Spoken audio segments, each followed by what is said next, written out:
Hello everyone. In this video, I am going to explain non-probability sampling in research methodology. Before entering into the topic, I would like to explain few terms in research methodology. First one, what is research? Research refers to a search for knowledge. It is defined as a scientific and systematic search for pertinent information on a specific topic. Next one is, what is population? Every item in the field of inquiry or aggregate of all the units pertaining to a study is called a population or universe. What is sample? A part of population is known as sample. Sampling. Sampling refers to the list of sampling units from which sample is taken. Next one, probability. Probability is based on the theory of probability. It is also known as random sampling. It provides a known non-zero chance of selection for each population element. That is, each and every item in a population gets an equal chance of to be selected in a sample. That is known as probability sampling. It follows scientific method. Now I come to non-probability sampling. Non-probability sampling. Non-probability sampling is also known as non-random sampling. It is not based on the theory of probability. This sampling does not provide a chance of selection to each population element. The merits of this type of sampling are simplicity, convenience, and low cost.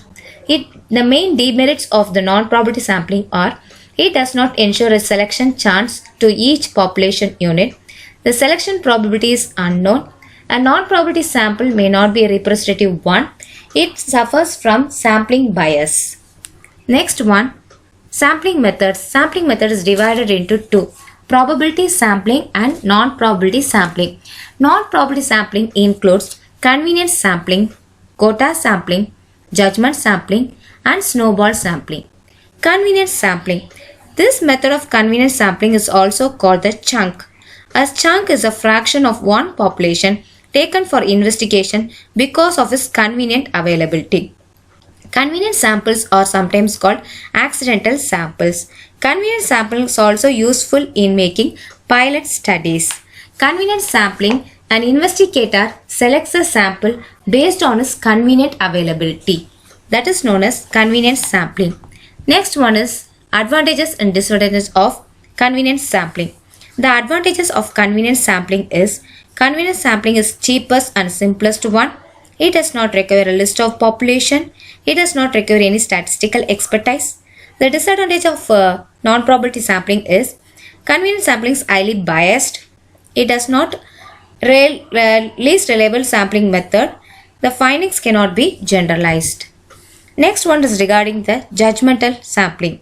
This method means deliberate selection of sample units that conform to some predetermined criteria. This is also known as judgmental sampling or purposive sampling. The chance for a particular case can be selected for the sample depends on the subjective judgment of the researcher. The advantages and disadvantages of judgmental samplings are advantages is that it is less costly and more convenient. It guarantees inclusion of relevant elements in the sample. Disadvantage of judgmental sampling is that this does not ensure the representative of sample.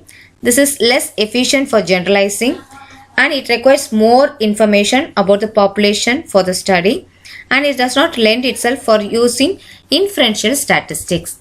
The next one we move to quota sampling.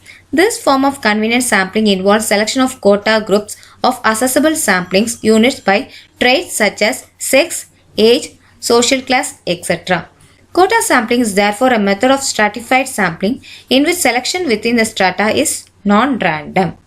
Here I have shown in the slide that the quota sampling, the quota has been classified on the basis of males, females and children.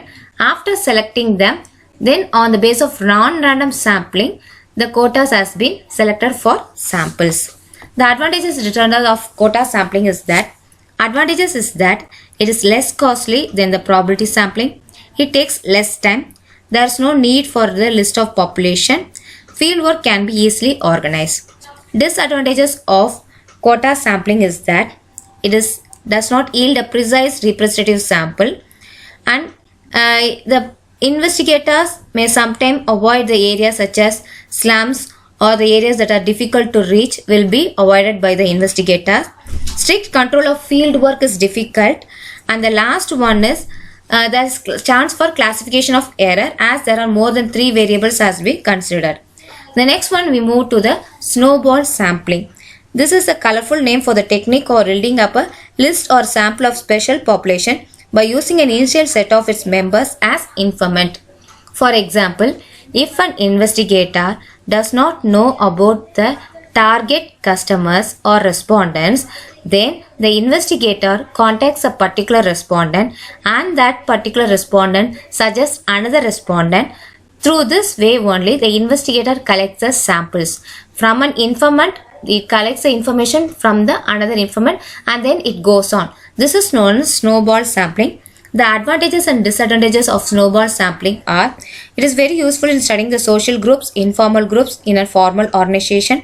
It is useful for smaller population for which no framework is readily available.